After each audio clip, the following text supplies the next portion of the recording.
నేనే లంకని చాలా వరకు కాల్చా, భస్మం చేశా, రాజమార్గాలన్నీ కూడా ధ్వంసం చేసి రాజమార్గమనందు రాముడి పేరు చాటింపు చేశా. జయచ్చతి బలో రామో లక్ష్మణస్య మహాబలః రాజా జయతి సుగ్రీవో రాఘవేణాభిపాలితః.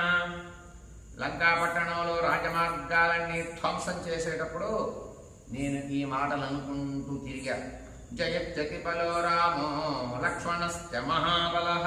మహాబలశాలి అయినటువంటి రాముడున్నాడు, అధికమైనటువంటి బలం కలిగినటువంటి రాముడు తమ్ముడైన లక్ష్మణుడున్నాడు, సర్వోత్కృష్టవంతులైనటువంటి వారు వారిద్దరు. అలాగే రాముడి చేత పాలించే వానరాల రాజైన సుగ్రీవుడున్నాడు. వారి ఆజ్ఞతో నేను ఇక్కడికి వచ్చా. నేను వాయుపుత్రుణ్ణి. నేను ఇలా ఈ ముగ్గురు పేర్లు తలుచుకుంటూ లంకాపట్టణం